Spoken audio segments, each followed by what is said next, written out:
When building with cross-chain transfer protocol, CCTP, how do you actually implement a transfer in code? Welcome back to Stablecoins 101, a series by Seku where we break down the foundations of stablecoins and how they are powering the new internet financial system. If you are just joining, my name is Blessing and I work on Seku's developer relations team. In the last few videos, we've talked about how cross-chain transfers work and the benefits of CCTP fast transfer. But in this video, we're going to be doing some coding. To illustrate the power of cross-chain transfers, we've been using two individuals.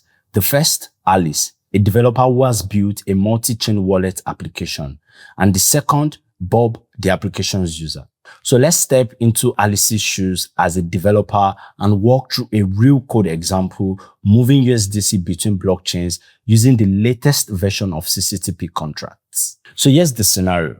We're going to simulate Alice integrating CCTP into our wallet application to transfer USDC from Ethereum Sepolia, which is an Ethereum test network, to Base Sepolia, which is an Ethereum layer 2 test network. Note that this is a testnet demo, but the process mirrors what you are going to do on the mainnet. By the end, you see how the code handles each step, including approving USDC, burning it on the source chain, getting the attestation, and minting USDC on the destination chain. So let's dive in.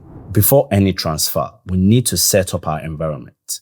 If you haven't run the following command in your terminal to initialize your project, you need to do that first. So next, we'll import some functions and methods from Vim and Axios. We're using the library called Vim to create clients for Base Sepolia and Ethereum Sepolia in order to make connections to both blockchains. Essentially, the Vim library is like a Web3 provider that lets us read data and send transactions on each chain. Next, we're going to load Alice's private key from the environment file and convert it to an account object. This key will be used to sign all transactions. We're also going to read a recipient's address from the environment.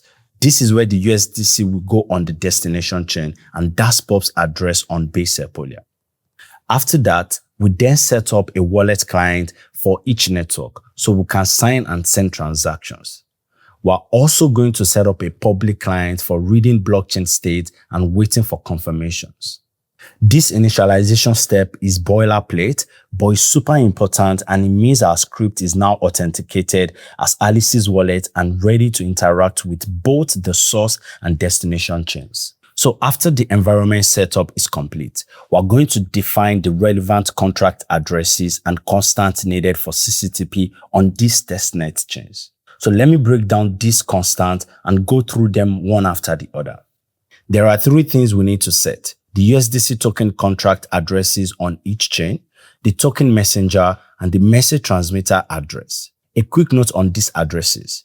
The token messenger V2 is the contract on the source chain, and this is where we're going to burn USDC and create a message. And the message transmitter V2 on the destination chain is where we'll mint USDC when provided with a valid attestation. So the addresses above are official testnet addresses for these contracts provided by our developer documentation. So next, we'll need to define each chain's domain ID. And you can think of these as an internal identifier used by Seku's attestation service for each chain. For example, Seku uses domain 0 for Ethereum Sepolia and 6 for Base Sepolia. So finally, we set the transfer amounts to 1 USDC with 6 decimal places, and that's what this long number actually represents. We also set the max fee, which is the maximum fee we're willing to pay for the transfer. And in this test, we'll do about 0.005 USDC. Note, CCTP standard transfers have no fee, but the fee parameter is included with an on-chain fee set to 0. And that's it. We've now set up the environment clients and keys and defined all our contract addresses and other parameters. We're ready to move to the next step, which is approve the token messenger to spend USDC. Before the token messenger can burn our USDC, we must give it permission to spend our funds, just like any ERC20 token transfer by a smart contract. So we do this by calling the USDC contract approve function, making the token messenger contract the spender. we will approve slightly more than we plan to bond to cover the 1 USDC transfer and any small fee. So when this code runs, it will log the transaction hash of the approval and log confirmation once the transaction is mined. After this step, the token messenger contract on Ethereum Sepolia is authorized to bond up to the approved amount of USDC from our wallet. So with the approval in place, it's time to bond the USDC on Ethereum Sepolia to initiate the cross-chain transfer. We'll call the token messenger's deposit for bond function to do this. This function will bond the specified amount of USDC from our address and emit a message that Secu's attestation service will later verify. So here's how we do it. Let me break down what's happening in this function. The deposit for bond function takes several parameters. 1, amount, which is how much USDC we want to bond. 2, destination domain, the domain ID of the destination chain. We've got meet recipient, which is Bob's address formatted as 32-byte value. Then we have bond token, which is the USDC contract address on the source chain. We also have destination caller, max fee, and mean finality threshold, which are other parameters that the deposit for bond function takes. So what happens when this transaction is executed? First, the token messenger contract bonds 1 USDC from Alice's wallet on Ethereum Sepolia chain. Then it creates a standardized message containing the transfer details. This message is sent to Secu's attestation service for verification, and the function returns a transaction hash that we're going to need for the next step. Note that the bond process is irreversible, and once USDC is bond on Ethereum Sepolia, it's gone from that chain. But don't worry, this is just the first step in the cross-chain transfer process. The next step is to retrieve the attestation that will allow us to mint the USDC on the destination chain, which is base Sepolia in this example. Once the bond transaction is submitted, we need to get a signed attestation from Secu, proving that the USDC was bond on the source chain. This attestation will later be used to mint the USDC on the destination chain. We provide an API endpoint for fetching attestations for a given bond transaction hash. So using the bond transaction hash returned by deposit for bond function, we're going to pull this endpoint until the attestation is ready. The attestation will include 2 pieces of data. 1, the message, which is the details of the transfer encoded.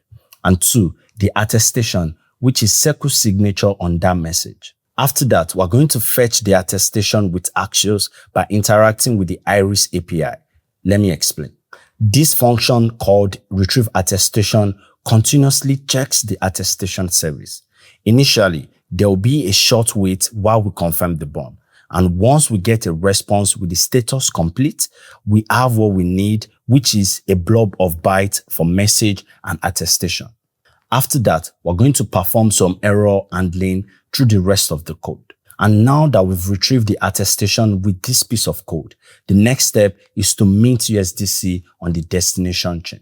Now, the final step is to call the message transmitter contract on base Sepolia to mint the USDC to the recipient address, which is Bob's address. The function to call is receive message with the parameter message and attestation. This will verify the signature and mint the USDC. So the mint USDC function sends the transaction to base Sepolia to mint the USDC on the destination chain.